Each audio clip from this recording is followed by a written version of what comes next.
Quando surge o Alviverde, eu surjo aqui trazendo para você o que o André Rizek e Companhia Limitada falaram do Palmeiras, tá? Eles falaram aí a respeito dessa vitória contra o Cuiabá, um grande jogo aí.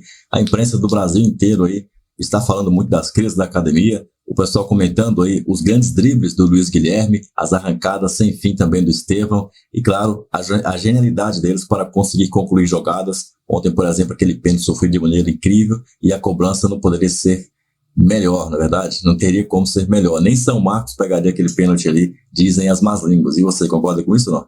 Faça o triplo C aí, então. Curta, comente e compartilhe este vídeo. Garanta também a tua inscrição aqui no canal. E vamos ver, hein? Vamos ver aí o que a imprensa falou depois aí do show das crias. No jogo que o Palmeiras joga mal, até as crias não foram lá, essas coisas, mas em momentos esporádicos, quem é gênio aparece. Agora, como é que foi a vitória do Palmeiras? Mais uma vez o garoto Estevão é o personagem. Rodemos aqui os melhores momentos de Cuiabá 0, Palmeiras 2. E foi um jogo onde o Cuiabá nem ameaçou o Palmeiras, né? Muita tranquilidade. O Palmeiras pôde jogar confortável. O Cuiabá pelo menos tinha que fazer o papel de atrapalhar o Palmeiras, pelo menos. E não conseguiu nem atrapalhar, nem pressionar. Então ficou muito confortável, o Palmeiras nem precisou ser exigido, foi construindo com tranquilidade o placar, construindo com tranquilidade a vitória. Teve esse lance aí do Cuiabá, um chute fora da área, que levou perigo ao Everton, mas foi só isso, assim. E aí no segundo tempo, quando entraram os meninos, aí o Palmeiras teve esse lance, importante dizer, essa tabela entre o Endrick e o Luiz Guilherme, quase sai um golaço. Depois o Endrick é substituído. Quando os meninos do Palmeiras entram, aí fazem aquela fumaceira toda lá na frente. Mas foi um jogo muito tranquilo para o Palmeiras, que nem precisou, assim, esquentar muito a cabeça para correr em campo para fazer a vitória. Olha, impressionante como a garotada do Palmeiras é cada vez mais protagonista. O primeiro gol é do Lázaro, que é formado no Flamengo, mas tem o cruzamento do Luiz Guilherme, formado no Palmeiras, 18 anos. E o segundo, o Estevão, que fez 17 anos há 8 dias. 9 dias. E olha a personalidade dele. Ele converte o pênalti que ele mesmo sofre. Impressionante como a garotada é protagonista deste Palmeiras. E aí, Lino, como é que você viu a vitória da equipe do Abel ontem? O primeiro tempo foi chato para burro, destrava com aquele gol de cabeça e a partir daí no segundo tempo o Cuiabá tenta sair, se debate à frente do Palmeiras, dá espaço para um time com jogadores talentosos como é o Palmeiras. O Palmeiras tem esse mérito, né? Ele faz a força necessária para vencer as partidas. E consegue vencer. Às vezes a gente tem a sensação de que o Flamengo também tenta fazer isso, só que às vezes, né, não engrena o jogo dele. O Palmeiras não, o Palmeiras está conseguindo fazer a força necessária. Ontem não precisou gastar demais, desgastar demais o time, conseguiu o resultado que precisava e volta tranquilão para casa. Na sexta-feira, porque na quinta o Palmeiras tinha vencido com o Estevão, personagem, a gente debateu a base, trouxe vários dados. O Palmeiras tem hoje 1/3 do seu elenco de jogadores da base, eu acho um número bem significativo. Então, em todos os setores do campo, o Palmeiras tem jogadores da base. E usa. Não é só que eles estão ali, eles são protagonistas. Tem jogador que a gente não ouviu falar ainda, mas em breve eles vão aparecer. O terceiro e quarto goleiro, por exemplo, eles são da base do Palmeiras. Depois do Lombo, o reserva imediato já é da base.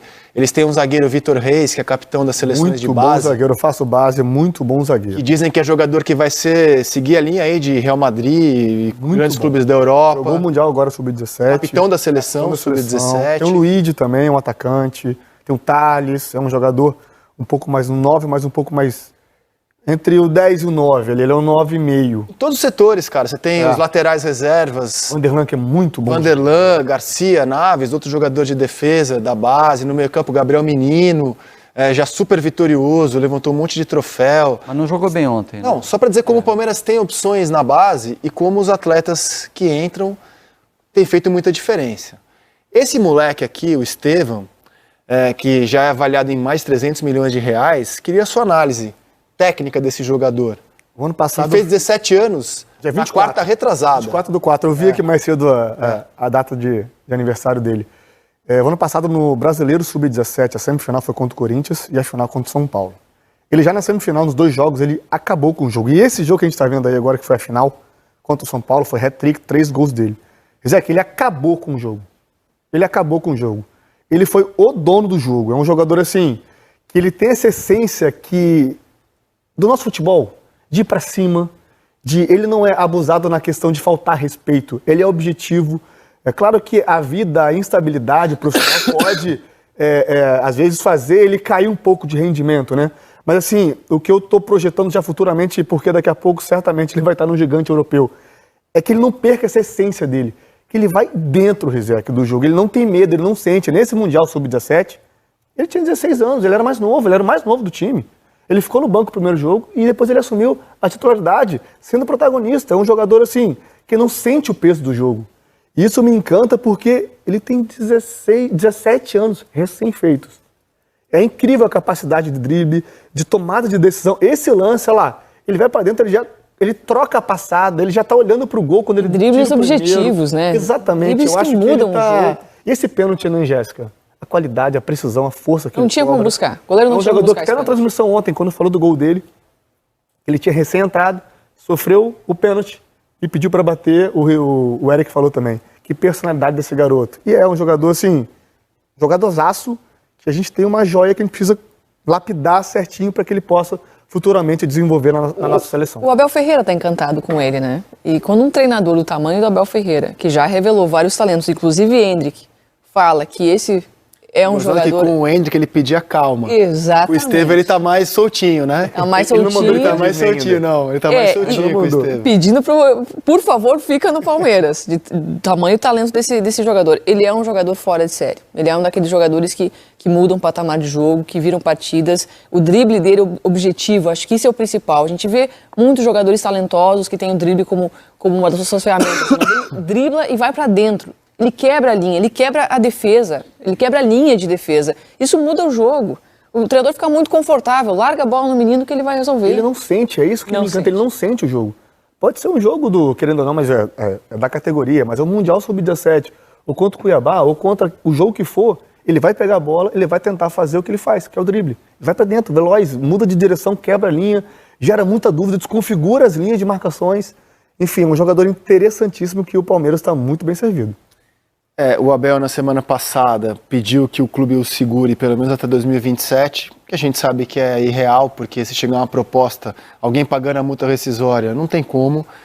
E acho que tem que ir mesmo, quando você tem um grande clube interessado em você. Concordo, tem que ir mesmo. Tem que ir, se desenvolver na Europa. É o sonho de todo jogador. Não adianta a gente falar que o jogador, claro que ele quer ficar, ele deve ter um carinho enorme pelo Palmeiras. Mas chegar um Real Madrid, chegar um clube, quem não iria, né, que é um clube dessa esfera. O Palmeiras é gigante, mas assim, nível europeu, né? O jogador não tem como, ele vai sair. Tem alguns dilemas para falar sobre esse assunto, porque nessa segunda-feira é destaque em vários portais, como no GE, o empresário do Vitor Roque cornetando o Xavi, dizendo que o Xavi não conversa, não olha na cara do Vitor Roque, não dá minutos. O Vitor Roque já tem 13 jogos com a camisa do Barcelona e não conseguiu ainda se estabelecer. Eu acho normal, cara. O titular da posição é o Lewandowski. É normal que demore um tempinho para o Vitor Roque jogar, já acho até que fazer 13 jogos na primeira temporada não é ruim, não é ruim. O Vinícius Júnior na primeira temporada também não se criou no Real Madrid, cara. O Real B, né? Foi pro Castilha e o Zidane demorou a entender, aliás, nunca entendeu como utilizar o Vinícius Júnior, chegou a escalar o Vinícius Júnior de ala, que obviamente não é a dele, e aí com o Ancelotti o garoto voa e é um potencial candidato a melhor do mundo nesse ano. É bem possível que o Endrick, jogador de seleção brasileira, chegue no Real Madrid na próxima temporada e não consiga também ter muito mais jogos do que o Vitor Roque, porque ali jogam Rodrigo, Vinícius Júnior, futuramente o Mbappé. É natural que um jogador desse, que já é destaque no Brasil, chegue na Europa e demore um pouquinho para jogar. E isso faz parte do processo de formação do atleta no futebol europeu. Empresário não ajuda nada a fazer isso. Cara, fiquei pensando no empresário do Vitor Roque, cara, como ele atrapalhou a vida do jogador a falar essas bobagens hoje, cara. Coloca a própria torcida contra o jogador, que o jogador não falou nada, né? Obviamente eu acho que ele deve estar insatisfeito, sim, pela minutagem. Assim, é uma boa minutagem para um primeiro ano, mas ele foi com uma expectativa muito alta, né? Então ele mesmo pode ter sentido essa questão assim, nossa, eu acho que eu merecia mais. Só que aí tem um outro lado, né? O titular da posição é nada mais, nada menos que Lewandowski. Não, então, aqui o Estevão já é um jogador, cara, de muito destaque. Digamos que, sei lá, algum clube europeu, ou Chelsea, que falam, compre o garoto. Eu vou achar normal que se no primeiro ano ele não conseguir jogar muitas partidas na Premier League. Normal, cara. Cultura, temperatura, modelo de jogo. Diferença de isso tudo nível interfere. mesmo, Você entre mudar para um Europa e lugar que América você do vai Sul. sair à noite para poder jantar, você não, às vezes, se não falar inglês ou a língua do país que for, não tem uma comunicação igual tem aqui, isso tudo interfere. Porque você está acostumado a viver de uma forma. Você está em casa, ontem ele jogou, voltou de viagem, ele quer jantar com a família dele, sai para jantar na rua. Ele vai no restaurante, pede o que ele quer. Lá fora não. É diferente, Olha, se não dominar a língua, fica diferente. E é um garoto, né? A gente viu o Scarpa saindo do Brasil, indo pro Nottingham Forest e não conseguiu se encaixar no Jogador time. pronto. Jogador pronto, com maturidade, sabendo quais as movimentações tem que fazer em campo, sabendo ser responsável em campo. E ainda assim não conseguiu se adaptar, teve que retornar. E a gente sabe o talento que tem o Scarpa aqui. Porque as movimentações de campo lá são outras. Porque os treinadores exigem outras coisas dos jogadores em campo. Então essa adaptação, ela é custosa. Não, e assim, pode até ser educativo baixar um pouco a bola de quem Também. aqui no Brasil já se sente muito grande, com 17, 18 anos, para eles entenderem que no futebol mundial, o que eles são aqui, ainda vai demorar um tempinho para eles serem lá fora. O Endrick ontem, por exemplo, não gostou de ser substituído, cara. 12 do segundo tempo no clube.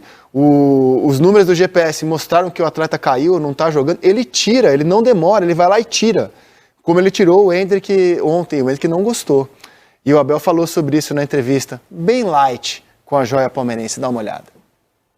O Endrick, infelizmente, vai ter que nos deixar. Eu digo-lhe só para continuar a desfrutar, para se preparar em cada jogo que vem. Quinta-feira já tem aí outro. Ele saiu com os braços abertos, mas saiu chateado por ter falhado aquele lance, porque ele é um fominha simpático, é um fominha simpático, todo mundo gosta dele, nós gostamos dele. Ele sabe que por onde vá, que leva um bocadinho de cada um de nós, dos treinadores, dos funcionários, dos jogadores. Tá light o Abel. Tá light, tá tranquilo. Tranquilo. Curtindo o momento, curtindo a vitória, que ele não curtia antes, né? Ia nervoso, agora ele tá entendendo que cada partida pede aí o seu tom. Acho que ele tá um pouquinho mais sábio mesmo. E faz parte da condução do grupo. Ele tirar o Endrick, além de ele ter que encontrar um encaixe ali de um Palmeiras que vai ter que sobreviver sem Endrick, também entender quando o menino não tá rendendo o que ele imagina dentro de campo. Ele é jovem, o Endrick é um excelente jogador, mas nem sempre faz em campo o que o treinador tá pedindo. Cara, o Endrick se tornou um jogador mais jovem. Não é só fazer o que tá pedindo. Às vezes, assim, fisicamente... Não consegue fazer, ele exato. cai. É isso que tem baseado as alterações no Palmeiras, no caso do Endrick, inclusive. O Endrick é o jogador mais jovem a marcar em Wembley. Marcou no Santiago Bernabéu. Vai jogar a Copa América. Cara, ele tem grande chance de ser um destaque da Copa América. E vai chegar no Real Madrid. Ele vai ter que voltar 2 casas no Real Madrid. Não tem jeito, cara. Mas assim, eu acho que o Abel até gostou que o Endrick ficou insatisfeito e agiu dessa maneira, porque é bom. Nenhum jogador tem que gostar de sair do jogo, Rizek. O que o Endrick fez é a coisa mais normal do mundo. Eu tenho certeza que o Abel, claro, não deve ter faltado respeito, isso é o principal, até porque o Abel é o líder. Eu tenho certeza que o Abel gostou dessa atitude. O Endrick não fez nada. Ele ficou chateado, ele não fez nada demais também. Perfeito, né? Essa atitude, se eu fosse treinador do Endrick e eu tirasse o jogo... E o Endrick tinha acabado de perder aquele gol. Eu gostaria dessa atitude. O Endrick perde aquele gol naquela tabela com o Luiz Guilherme, em que eu acho até que falta força para ele fazer a finalização da cavadinha, porque ele vem correndo lá de trás. Talvez isso pesa, talvez a chateação dele também é pelo gol perdido. Perfeito. Não só o Abel falou isso, que acha que pode ter sido. Eu acho legal essa história toda, cara. Acho que o jogador que sai e acha que tá jogando, tudo bem, desde que tenha bom nível. Pô, professor, vai me tirar. Perfeito. Da bola, cara. E perguntaram para ele sobre campeonato e ele falou, pô, estamos a 12 pontos, né? Para quem já teve a 14 no ano passado, né? Tá só a 2 pontos da liderança esse ano. Realmente, próximo jogo, inclusive, é confronto direto. Palmeiras e Atlético Paranaense, cara. Olha que jogo a gente vai ter no próximo fim de semana. 2 pontos separam essas equipes que se enfrentam na próxima rodada com o mando do Palmeiras, né? Tá aqui a classificação, ó. Furacão 10 pontos, 5 jogos. O Palmeiras é o 6º, mas só a 2 pontos, né? Na próxima rodada, por exemplo, o 6º já pode ser o líder do campeonato. Agora também qualifica muito o Abel, né? Você virar um vendedor de joias, assim. Ele tá com aquela cara de quem tá, no topo da lista nesse aspecto também. Cara, ele tá valorizando os jogadores do Palmeiras como o Palmeiras jamais imaginou que esses jogadores se valorizassem. Eu acho que o clube, né, assim, se você pensar, em 2015 é quando, na gestão Paulo Nobre, o Palmeiras traz o coordenador da base do Vitória, né, João Paulo Sampaio, que é muito bom, disputadíssimo no mercado, disputadíssimo.